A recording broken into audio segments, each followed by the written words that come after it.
اعوذ باللہ من الشیطان الرجیم بسم اللہ الرحمن الرحیم وَإِذَا تُتْلَى عَلَيْهِمْ آیاتنا، اور جب پڑھی جاتی ہیں ان پر ہماری آیتیں، اور جب تلاوت کی جاتی ہیں پڑھی جاتی ہیں ان پر ہماری آیتیں، قالو کہتے ہیں قد سمعنا، تحقیق ہم نے سن لیا، لو نشاء اگر ہم چاہیں، لقلنا مثل ھذا تو ہم بھی اس جیسی آیات کہہ سکتے ہیں، ان ھذا الا اساطیر الاولین، نہیں ہے یہ مگر پہلے لوگوں کے قصے کہانیاں ہیں، یعنی قرآن کے بارے میں کہتے تھے کہ یہ پہلے لوگوں کی قصے کہانیاں ہیں۔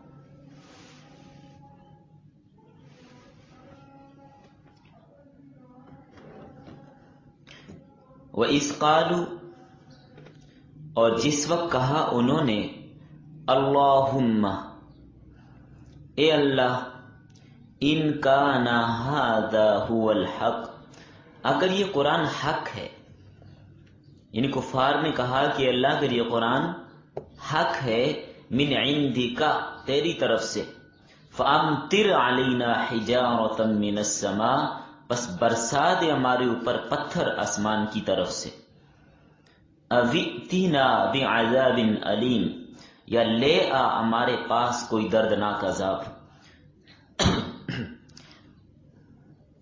وما كان الله ليعذبهم وانت فيهم، اور نہیں ہے اللہ تعالیٰ کہ سزا دے ان کو آپ ان میں موجود ہوں۔ نبی صلی اللہ علیہ وسلم جب آپ ان میں موجود ہیں اللہ ان کو عذاب نہیں دے گا، یہ عذاب مانگیں گے بھی تب بھی عذاب نہیں ملے گا۔ وما كان الله معذبهم وهم يستغفرون، اور نہیں ہے اللہ تعالیٰ ان کو سزا دینے والا جبکہ وہ اللہ سے معافی مانگتے ہیں، استغفار کرتے ہیں، تو اس وجہ سے بھی عذاب رکا ہوا ہے۔ وما لهم الا يعذبهم الله وهم يصدون عن المسجد الحرام، وما لهم، اور کیا وجہ ہے ان کے لیے، الا يعذبهم اللہ، کہ اللہ تعالیٰ ان کو سزا نہ دے، وهم يصدون عن المسجد الحرام، حالانکہ وہ روکتے ہیں مسجد حرام سے، وما كانوا اولیاءه، اور نہیں ہے وہ مسجد حرام کے متولی، وما كانوا اولیاءه، مسجد حرام کے متولی یہ نہیں ہے، ان اولیاؤه الا المتقون، مسجد حرام کے متولی متقی لوگ ہوں گے، ولكن اکثرهم لا يعلمون، اور لیکن اکثر ان میں سے نہیں جانتے،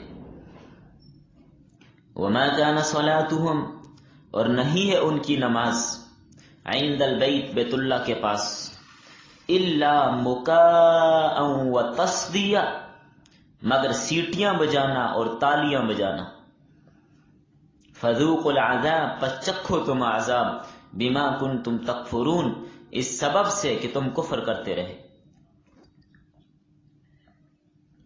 ان الذین کفروا، بے شک وہ لوگ جنہوں نے کفر اختیار کیا، ينفقون اموالهم، خرچ کرتے ہیں اپنے مالوں کو، لیصدون عن سبیل اللہ، تاکہ وہ روکیں لوگوں کو اللہ کے راستے سے، فسينفقونها، بالتاکید وہ مال خرچ کریں گے، ثم تكون عليهم حسرا، پھر ہوں گے وہ اموال ان پر حسرت کا سبب، حسرت اور افسوس، غلط راستے میں مال لگائیں گے، نحق پہ خرچ کریں گے تو پھر ان کو حسرت بھی ہوگی، ثم یغلبون، پھر وہ مغلوب ہو جائیں گے، والذین کفروا، اور وہ لوگ جو کافر ہیں، الی جہنم یحشرون، جہنم کی طرف اکٹھا کیا جائے گا، لیمیز اللہ الخبیث من الطیب، تاکہ جدا کر دے اللہ تعالی، لیمیز، تاکہ جدا کر دے، لیمیز اللہ، اللہ الگ الگ کر دے، الخبیث من الطیب، ناپاک کو پاک سے، پتہ چل جائے ناپاک کون ہے اور پاک کون ہے، الگ الگ کرے گا، وَيَجْعَلَ الْخَبِيثَ بَعْدَهُ عَلَى بَعْضٍ، تاکہ کر دے خبیث کے بعض کو بعض پر، اوپر نیچے کر کے ان کو جہنم میں دھکیل دیا جائے گا، فَيَرْكُمَهُ جَمِيعًا، بس اکٹھا کر کے ان سب کو، فَيَجْعَلَهُ فِي جَهَنَّمَ، بس کر دے گا ان کو جہنم میں، اولئک هم الخاسرون، یہی لوگ ہیں نقصان اٹھانے والے۔ جی لکھیے۔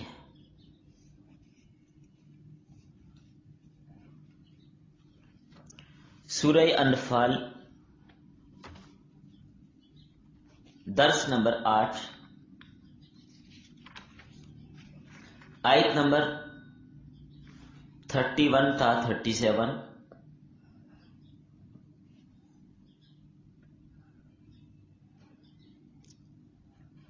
آج کے سبق کا عنوان ہے مقاصد کفار در ابطال دین، یعنی دین کو باطل کرنے کی خاطر کفار کیا کیا مکاریاں کرتے تھے، کیا کیا تدبیریں کرتے تھے، اس کا ذکر ہوگا۔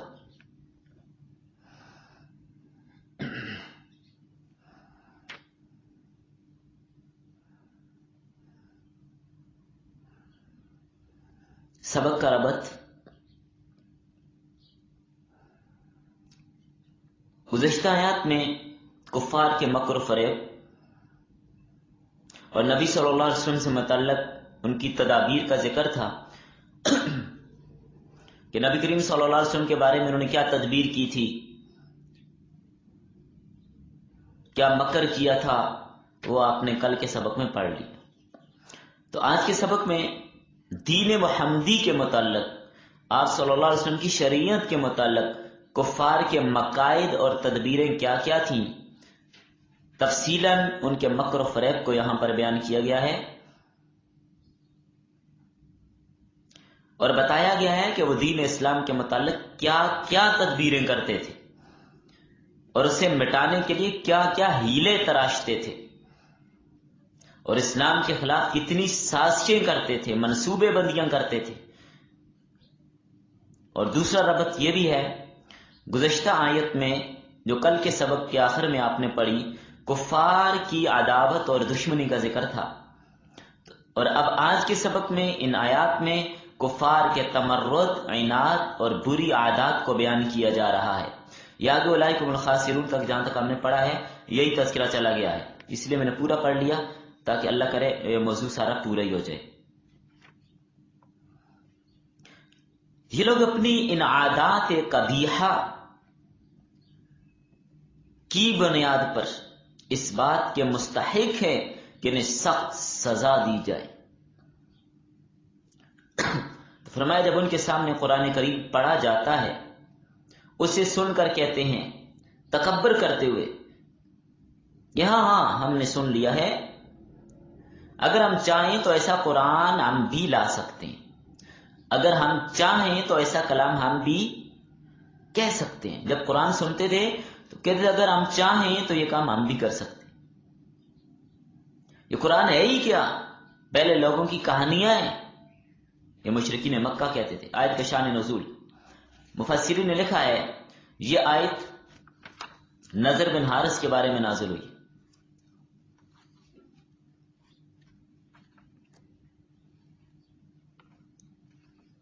نضر بن حارث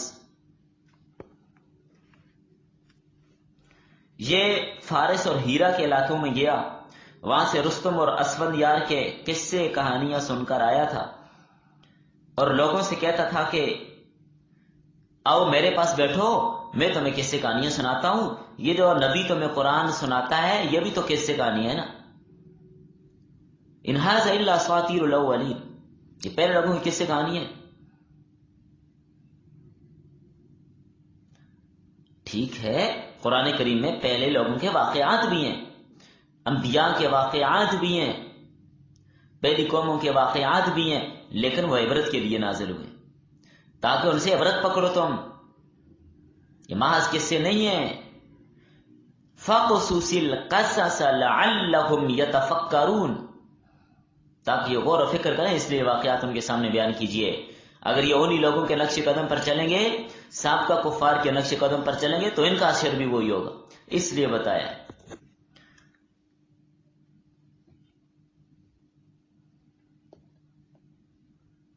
اور ساتھ نضر بن حارث یہ بھی کہتا تھا کہ اگر میں چاہوں تو ویسا کلام میں بھی بنا لوں، یعنی جو کلام محمد پڑھتے ہیں میں چاہوں تو میں بھی بنا لوں. یاد رکھیں یہ اس کا صریح جھوٹ تھا.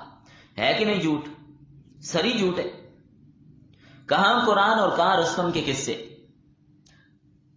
یہ سب جھوٹ اور مبالغے پہ مشتمل کہانیاں تھیں جو رستم اور اسفندیار کی تھیں. قرآن کریم تو حق اور صداقت کو بیان کرتا ہے. قرآن کریم تو حقانیت کو بیان کر رہا ہے، حکمت اور موعظت پر مبنی ہے. واقعات اگر ہیں تو عبرت کے لیے ہیں، تاکہ تم ان اقوام عالم کے تذکرے اپنے کانوں سے سنو اور سمجھ جاؤ کہ جنہوں نے انبیاء کی بات کو نہیں مانا تو ان کا حشر کیا ہوا. تمہیں بھی ڈرنا چاہیے، اس لیے واقعات بیان کیے. اور قرآن کریم کی فصاحت اور بلاغت جس نے پوری دنیا کو عاجز کر دیا، عرب اور عجم عاجز آ گئے، اس کے ساتھ تم رستم کے قصوں کو ملاتے ہو. اور مزے کی بات یہ، وہ کہتے ہیں کیا پدی اور کیا پدی کا شوربہ. تو مزے کی بات یہ ہے کہ کہتا تھا اگر میں چاہوں تو یہ کلام میں بھی کہہ سکتا ہوں، جس طرح محمد کہتے ہیں پڑھتے ہیں، میں بھی کہہ سکتا ہوں. تو ارے بابا تجھے روکا کس نے؟ تیرے منہ میں کسی نے خاک ڈالی ہوئی ہے؟ بولنا، کہہ کچھ. صحیح جوتے کھانے کے قابل لوگ تھے کہ اگر میں چاہوں تو میں بھی کہہ سکتا ہوں. بھائی کہتا کیوں نہیں ہے؟ تجھے کس نے روکا؟ تیرے منہ میں الفی تھوڑی ڈلی ہے، بول. قرآن تو چیلنج کر رہے، ببانگ دہل اعلان کر رہے کہ جس کو مجھ میں شک ہے، جس کو اس قرآن میں شک ہے، تو اس قرآن کی مثل لے آئے. وَإِن كُنتُمْ فِي رَيْبٍ مِّمَّا نَزَّلْنَا عَلَىٰ عَبْدِنَا فَأْتُوا بِسُورَةٍ مِّن مِّثْلِهِ وَادْعُوا شُهَدَاءَكُم مِّن دُونِ اللَّهِ إِن كُنتُمْ صَادِقِينَ. اگر اس قرآن میں تمہیں شک ہے، ایک سورت ہی لے آؤ. پورا قرآن نہیں، 113 سورتیں معاف ہیں، ایک لے آؤ. لے آئے. تو یہ کیا بات ہوئی اگر میں چاہوں تو میں بھی لا سکتا ہوں؟ بھائی تجھے روکا کس نے؟ لاتا کیوں نہیں ہے؟ کس نے تیرا منہ بند کیا؟ کس نے تجھے منع کیا؟ لا.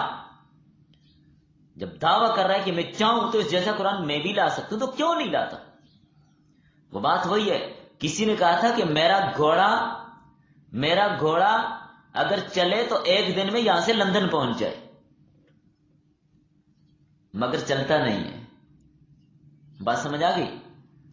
میرا گھوڑا اگر چلے تو ایک دن میں یہاں سے لندن پہنچ جائے، لیکن چلتا نہیں. یہ بات اس کی تھی. تو یہ باطل پرست قرآن کا مقابلہ کرتے ہیں. کر سکتے ہیں؟ ہرگز نہیں.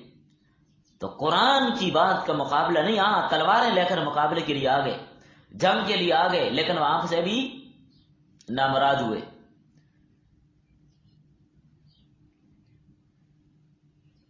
پھر غضب کی بات یہ کہ بیت اللہ کا غلاف پکڑ کے اور بیت اللہ میں جا کے ایسے مقامات پر جا کے چاہیے تو یہ کہ دعا کریں یا اللہ اگر یہ محمد تیرے نبی ہیں، ہمیں سمجھ میں نہیں آ رہا، اگر یقیناً یہ تیرے نبی ہیں، یہ حق پر ہیں، یہ جو کلام پڑھتے ہیں اللہ یہ حق ہے، یا اللہ ہمیں ان کو ماننے کی، ان کی اتباع کی توفیق عطا فرما.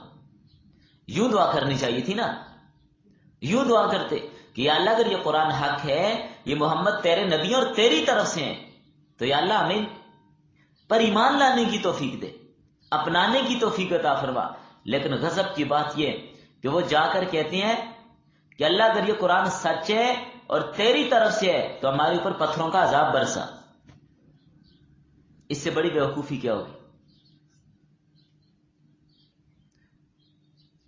اگر اس کے نہ ماننے پہ عذاب آتا تو ابھی آ جائے، یا کوئی اور دیگر عذاب آ جائے، آسمان سے پتھر برس جائیں، کوئی بھی دردناک عذاب آ جائے. یہ بھی نذر بن حارث نے کہا تھا اللہم ان کان ھذا ھو الحق، اے اللہ اگر یہ قرآن حق ہے من عندک تیری طرف سے، ہم منکر ہیں، فامطر علینا حجارۃ من السماء، بس برسا دے پتھر ہمارے اوپر آسمان کی طرف سے، او ائتنا بعذاب علیم، یا لے ہمارے پاس کوئی دردناک عذاب. اندازہ لگائیے کتنا تعصب اپنے کفر اور تمرد اور عناد میں، انکار میں کتنے مضبوط تھے. یہ عذاب کیوں نہیں بیچتا؟ اللہ نے جواب دیا وما كان اللہ لیعذبہم، نہیں اللہ تعالیٰ کے سزا دے ان کو، اے نبی صلی اللہ علیہ وسلم، وانت فیہم، آپ ان میں موجود ہیں. آپ کی موجودگی میں ان پر عذاب نہیں آئے گا۔ اللہ کا اصول ہے جہاں پیغمبر موجود ہو وہاں پر عذاب نہیں آتا۔ وما كان اللہ معذبهم وهم يستغفرون۔ اب دیکھیں پہلی قوموں پر بھی جہاں عذاب آیا نبی کو وہاں سے باہر نکالا، پھر پیچھے عذاب آئے۔ نبی کی موجودگی میں خصوصاً رحمت دو عالم صلی اللہ علیہ وسلم کی موجودگی میں اللہ تعالیٰ عذاب نازل نہیں کرتے۔ تو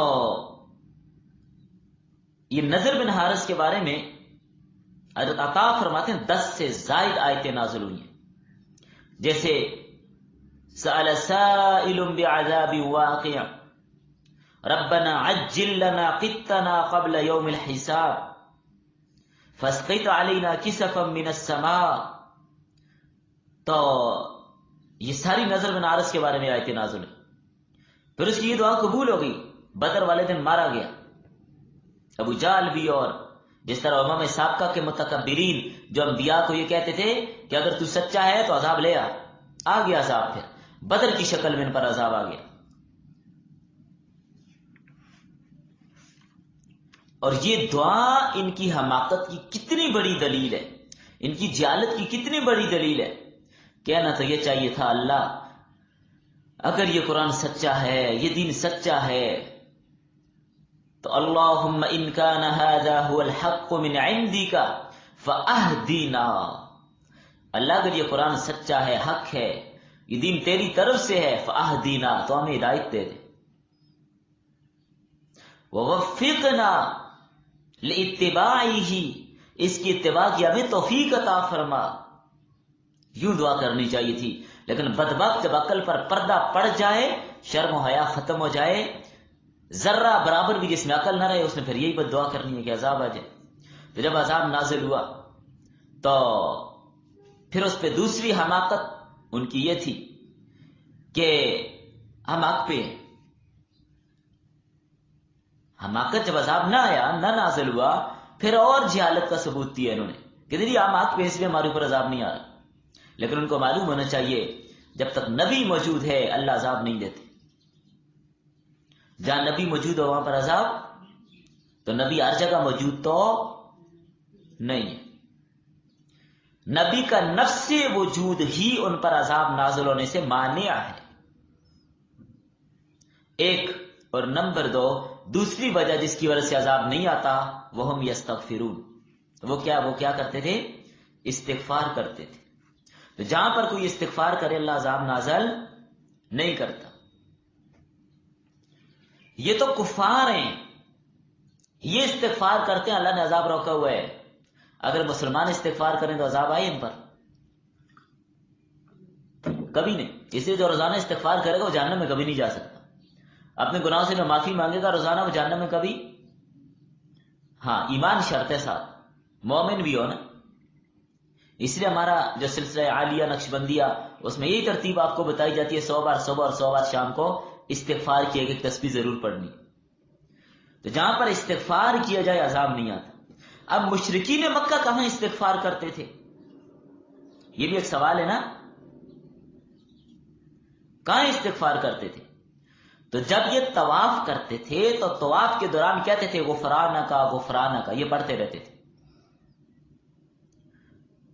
تو کافر کا استغفار دنیا میں نزول عذاب سے مانے، آخرت میں نہیں ہے۔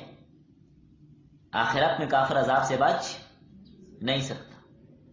اور یاد رکھیں جب کافر کے لیے استغفار نزول عذاب سے مانے ہے تو مسلمان کے لیے بدرجہ اولا ہے۔ استغفار کی کثرت کیا کریں۔ اگر بھول جاتا ہے کہ یاد نہیں رہا آج پڑھنا، ایک وقت مقرر کر لیں، وہ ٹائم آپ کو پتا ہوگا اس ٹائم کے بعد میں نے پڑھنا ہے، ٹائم مقرر ہوگا پھر نہیں بھولے گا۔ نماز کے بعد استغفار کیے جاتے ہیں، اور جب کوئی کام کریں اس کے بعد استغفار کرنے سے کوئی کمی بیشی ہوگی اللہ اس کی برکت سے معاف کر دیں۔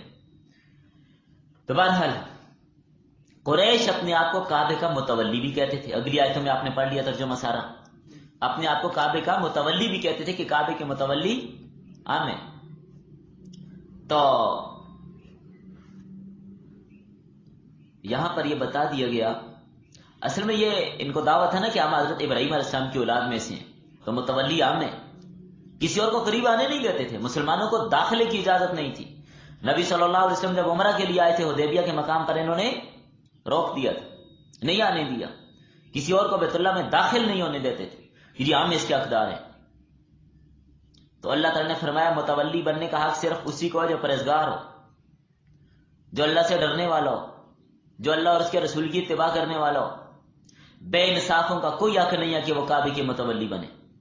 تولیت کا حق اسے ہے جو اس حق کو صحیح طرح سے ادا کرے، اور صحیح طرح سے وہ ادا کر سکتا ہے جو نماز پڑھنے والا۔ مزے کی بات، حضرت عمر رضی اللہ تعالیٰ نے کسی کو گورنر بنانا ہوتا ہے نا، پہلے یہ دیکھتے ہیں نماز ٹھیک ہے کہ نہیں۔ موطئ امام مالک میں حدیث موجود ہے کہ جو نماز کا چور ہوگا وہ ہر معاملے میں چور ہوگا۔ حضرت عمر گورنر بنانے سے پہلے، کسی کو عہدہ دینے سے پہلے اس کی نمازوں کے بارے میں معلومات کرتے تھے، نماز کیسی ہے، نماز صحیح ہے یا گڑبڑ ہے، نماز پڑھتا ہے یا نہیں پڑھتا، پھر اس کو گورنر یا کوئی بھی عہدہ دینا ہوتا عہدہ دیتے تھے۔ آج بھی اگر یہ شرط لگ جائے تو میرے خیال میں آدھا پاکستان خود ہی ٹھیک ہو جائے کہ عہدہ اس کو ملے گا، وزیر اعظم، صدر، دوسرا، تیسرا، چھوٹا وزیر، بڑا وزیر، کونسلر، چیئرمین، چھوٹے سے لے کر بڑے تک۔ پابندی لگ جائے نماز کی، جب یہ بڑے پڑھنے لگ جائیں چھوٹے خود پڑھنے لگ جائیں۔ سمجھ آ رہی ہے بات؟ تو جو اللہ کا چور ہے وہ لوگوں کے حقوق خاک ادا کرے گا، اس کو کرسی پہ بٹھا دیا جائے تو کبھی کسی کا حقوق ادا نہیں کر سکتا۔ تو فرمایا متولی وہ بن سکتا ہے جو نمازی ہو، اور ان کی نماز کفار کی کعبہ کے پاس کیا ہے، نماز نہیں پڑھتے تھے، سیٹیاں بجاتے تھے، تالیاں بجاتے تھے، اور کیا کرتے تھے؟ سیٹیاں اور تالیاں بجانا یہ ان کا شیوا تھا۔ برہنہ ننگے ہو کر مرد عورتیں مکس ہو کے طواف کرتے تھے، شرم تک ان میں نہیں تھی، تو کعبے کے متولی بننے کے ان کو کیا آگے؟ بجائے ذکر اللہ کے سیٹیاں بجاتے تھے، تالیاں بجاتے تھے۔ تو یہ مسجد حرام کے ساتھ مذاق اور تمسخر نہیں ہے؟ تو مقدس مقامات پہ گناہ کا کام کرنا مزید گناہ بن جاتا ہے۔ سیٹیاں بجانا، تالیاں بجانا یہ مذاق ہے، یہ دین تو نہیں ہے۔ آج کل بعض لوگوں نے جو اپنے آپ کو دین کا ٹھیکیدار سمجھتے ہیں، جو اپنے علاوہ کسی کو مسلمان تک نہیں سمجھتے، جنہوں نے اولیاء کرام کے مزاروں پر قبضے جمائے ہوئے ہیں اور وہاں پر بیٹھ کر وہ قوالیاں کرتے ہیں، ساتھ تالیاں تو کیا ڈول بھی بجاتے ہیں۔ یہ مذاق نہیں ہے، یہ ان اکابرین امت نے، ان اسلاف نے، ہمارے مشائخ نے جو لوگوں تک اتنی محنت کر کے ایک ایک دن میں سینکڑوں لوگوں کو مسلمان بناتے تھے، ان کے مزاروں پر اب یہ کام شروع ہو گئے، ڈول ڈمکے، دھمالے، ڈانس، قوالیاں۔ قوالی کیا ہے؟ اللہ اور اس کے رسول کے نام کی توہین۔ باجی بھی بج رہے ہیں، ڈول بھی بج رہا ہے، وہ دف بھی بج رہا ہے، وہ چھوٹے چھوٹے پتہ نہیں ان کے پاس کیا کیا ہوتے ہیں بج رہے ہیں، اور ساتھ قوال صاحب سر ہلا کے پتہ نہیں کیا کچھ کر رہے ہیں۔ سمجھ ذرہ برابر کسی کو نہیں آتی۔ وہ چھوڑے، دور نہ جائیے، چھوڑے مزاروں کو۔ آج کل مسجدوں میں، آج کل جلسوں میں، ناخوانی کی محفلوں میں جن ناخوانوں کو بلایا جاتا ہے کہ نعت پڑھیں گے، ان خبیثوں کی شکلیں دیکھیے، خسرے بن کے آتے ہیں، میک اپ کر کے آتے ہیں، پورا خسرا بن کے وہ منظر پیش کر رہا ہوتا ہے اور سٹیج کا تقدس پامال کر رہا ہوتا ہے، ممبر و محراب کے تقدس کو پاؤں کے نیچے روند رہا ہوتا ہے، اور وہاں پر اچھل رہا ہوتا ہے، کود رہا ہوتا ہے، جھوم رہا ہوتا ہے، پتہ نہیں کیا کچھ نہیں کرتے، اور وہ اپنے منہ سے پتہ نہیں کبھی مینڈوں کی طرح، کبھی بکروں کی طرح آوازیں نکالتے ہیں، کبھی گایوں کی طرح آوازیں نکالتے ہیں۔ یہ نعت پڑھ رہے ہو آپ، یہ ڈرامہ دکھا رہے ہو؟ مجمع کو چاہیے اٹھ کے جوتے لگائیں، مجمع کہتا ہے واہ واہ واہ سبحان اللہ، اوپر پیسوں کی برسات ہو رہی ہے۔ ادھر یہاں پر کسی جگہ نعت خوانی ہوئی، وہاں پر ایک خسرا نعت پڑھ رہے ہیں، میں ان کو خسرے کہتا ہوں۔ داڑھی نہیں ہے تو کیا ہے؟ پر نعت رہے، شکل اپنی پہلے رسول اللہ والی بنا، پھر کہتا ہے میں عاشق رسول ہوں۔ شکل تیری رسول اللہ جیسی ہے نہیں۔ آپ کی محبوب سنت کو اس طرح چلا کے گندی نالی میں پھینک کے آ گیا اور کہتا ہے میں عاشق رسول ہوں۔ اس سے بڑا جھوٹ کوئی ہوگا دنیا میں؟ وہ کچھ میں کر رہا ہے اور اس کے پاس کوئی چودھری کھڑے ہیں اور ہر میں پہ اس کو ہزار کا نوٹ پکڑاتے جا رہے ہیں. 30 سیکنڈ میں 30,000 اس کو پکڑا دیا. یہ کیا پڑھا اس نے, کیا بکا اس نے, کسی کو سمجھ آئی نہیں, اور 30,000 اس کو ایک بندہ دے گیا. غضب کی حد ہوتی ہے. ہمارے مدارس کا, ہماری مساجد کا حال آپ کے سامنے.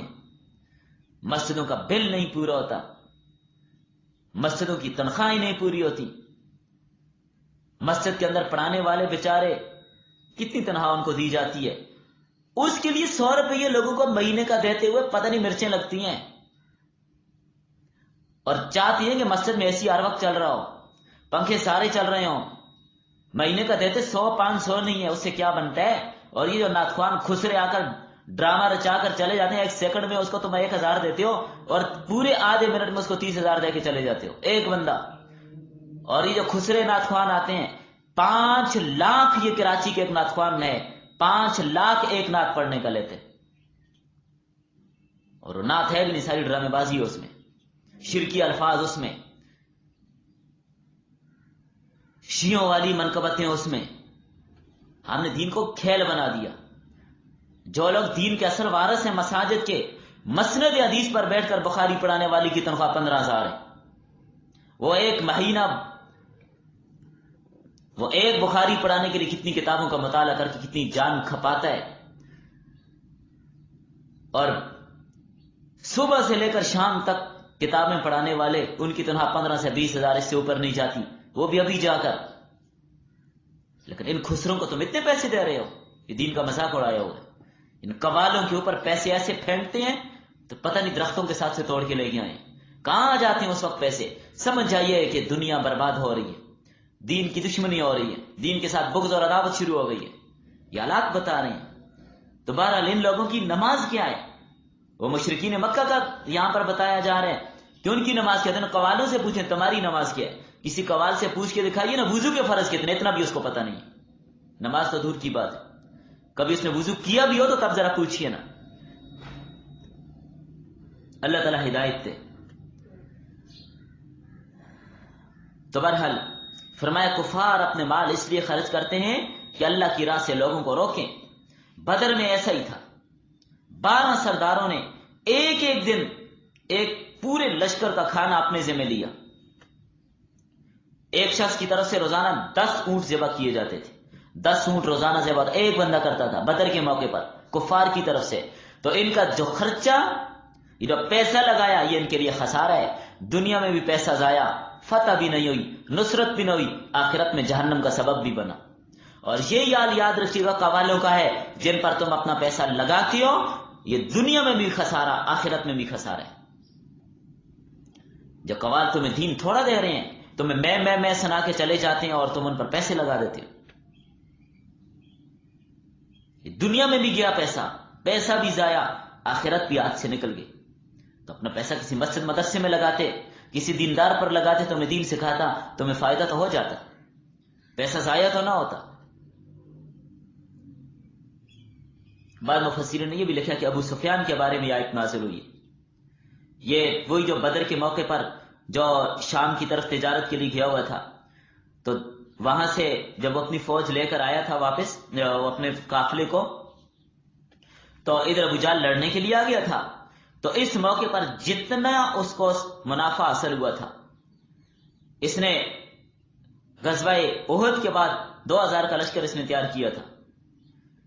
تو اس موقع پر جو سامان وغیرہ بیچ کے آیا تھا, جو منافع اس سے ہوا تھا, وہ سارا پیسہ اس لشکر پہ لگایا تھا. اس نے سارا پیسہ اس لشکر پہ لگایا تھا. تو اس کے بارے میں آیت نازل ہوئی کہ یہ پیسہ کوئی فائدہ دینے والا نہیں ہے, یہ پیسہ کوئی فائدہ دینے والا نہیں ہے.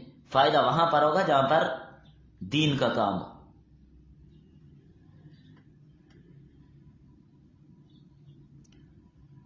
تو بعض حضرات نے یہ بھی لکھا ہے کہ اس نے یہاں پر جو پیسہ لگایا تھا اور جو منافع اس کو حاصل ہوا تھا, 50,000 مسکال سونا تھا. 50,000 مسکال, آپ اندازہ لگا لیجئے کتنی بھاری قیمت اس نے خرچ کی. تو اس کا تذکرہ کیا یہاں پہ. بہرحال یہ خرچ جو بھی اس نے کیا یا آئندہ کوئی بھی ناک راستے میں خرچ کرے گا، جھوٹے لوگوں پر خرچ کرے گا، قوالوں پہ خرچ کرے گا، خسروں پہ خرچ کرے گا، اللہ کے راستے میں نہیں لگائے گا، یہ مال اس کے لیے باعث وبال ہوگا۔ بھائی نعت سننی ہے تو نعت کے کچھ اصول و آداب ہوتے ہیں، کچھ اس کی رعایت ہوتی ہے، اس کے مطابق آپ نعت سنیے، اچھی بات ہے، بڑے اچھے اچھے نعت خوان ہیں، اچھی نعتیں پڑھتے ہیں، آپ ان سے سنیے، لیکن جو آج کل ڈرامے باز قوال اور گانوں کی طرز پہ پڑھنے والے ان کو جوتے ماریے، ان کو مت ترجیح دیجیے، ان کو ترجیح دے کر علماء دین کی، شیوخ کی توہین مت کیجیے، اور جو ان کے خرچے اور ان کے کھانے پہلے ان کی فرمائشیں ہوتی ہیں، میں آؤں گا لیکن یہ کھاؤں گا، اس کا مطلب اس نے تو پیشہ بنا دیا نا دین کو، دین ہے ہی کدھر نہ، وہ جو پڑھ رہا ہوتا ہے وہ کی سمجھ کسی کو نہیں آتی دین کدھر سے ہوگا۔ تو بہرحال مال بھی سارا خرچ ہوا، مقصود بھی حاصل نہ ہوا، فتح بھی نہ حاصل ہوئی، ناکام نامراد، اور جتنا کچھ سال ہا سال انہوں نے اسلام کی دشمنی میں گزارے مشرکین مکہ نے، سب کچھ ضائع ہو گیا، پیسہ بھی ضائع، سب زیادہ، قیامت کے دن ندامت اور حسرت الگ سے ہوگی۔ اور فرمایا جو لوگ کفر پہ قائم رہے، اسلام قبول نہ کیا، انہیں ہم دوزخ کی طرف ہنکائیں گے، اللہ تعالیٰ پاک اور ناپاک کو الگ الگ کرے گا، جہنم میں ڈھیر بنا کر اوپر نیچے کر کے ان کو دھکا دے کر اکٹھا جہنم میں گرا دیا جائے۔ اور بدر کے موقع پر بھی یہ کفار جتنے مارے گئے تھے، 70 مسلمان 14 شہید ہوئے تھے، 70 کفار مارے گئے تھے۔ مسلمانوں کے لیے ایک مربع جگہ پر قبریں کھودی گئی تھیں، اور جگہ بڑی سخت تھی، قبریں کھودی نہیں جاتی تھیں۔ پھر جو بدر کا کنواں تھا، ان سارے کفار کو اوپر نیچے اس کنویں میں ڈھیل دیا گیا تھا، گرا دیا گیا تھا، پانی نہیں تھا اس میں، خشک کنواں تھا، اس کنویں کے اندر ان کو گرا دیا گیا تھا۔ اور یہ امیہ بن خلف تھا، اس کو کھینچا تو بڑا بھاری وجود تھا اس کا بازو ٹوٹ گیا، بازو نکل گیا، اس کی ٹانگوں سے کہنا ٹانگیں بھی الگ ہو گئی جسم سے، یہ اللہ دنیا میں دکھا رہے ہیں۔ پھر اس کو وہیں ریت کے اندر دفن کر دیا گیا۔ دوسرے دن نبی کریم صلی اللہ علیہ وسلم بدر کے کنویں پر تشریف لائے اور کھڑے ہو کر خطاب کیا، اے ابو جہل، اے عتبہ، اے شیبہ، اے نضر بن حارث، سب کو خطاب کیا آپ نے، ہمارے ساتھ اللہ نے جو وعدہ کیا تھا ہم نے اس کو سچ پا لیا، تمہارے ساتھ جو وعدہ ہوا تم نے سچ پا لیا؟ حضرت عمر فرمانے لگے، یا رسول اللہ صلی اللہ علیہ وسلم، کیا یہ لوگ سن رہے ہیں؟ آپ نے فرمایا، عمر تم سے زیادہ سن رہے ہیں، اللہ سنا رہے لیکن جواب نہیں دے رہے۔ اور پھر اسی کنویں سے، اسی بدر کے کنویں سے جیسے اوپر نیچے ان کو پھینکا گیا، وہیں سے سیدھے دوزخ کی طرف پہنچا دیے گئے۔ یہ لوگ آخرت کا بھی نقصان اٹھانے والے ہیں، جس کی کوئی تلافی نہیں۔ ہاں دنیا میں تلافی ہو سکتی ہے، اسلام قبول کرنے بس، جیسے ابو سفیان اسلام قبول کر گیا تھا، تو باقی دوزخ سے بچنے کے لیے اور کوئی راہ نہیں، اسلام قبول کرنا، دین کی طرف آنا۔ اب آگے اگلی آیات کل کے سبق میں جو آ رہی ہیں اس میں اسی بات کا تذکرہ ہوگا کہ بچ کیسے سکتے ہیں، تلافی کیسے ہو سکتی ہے۔ چلیں بس۔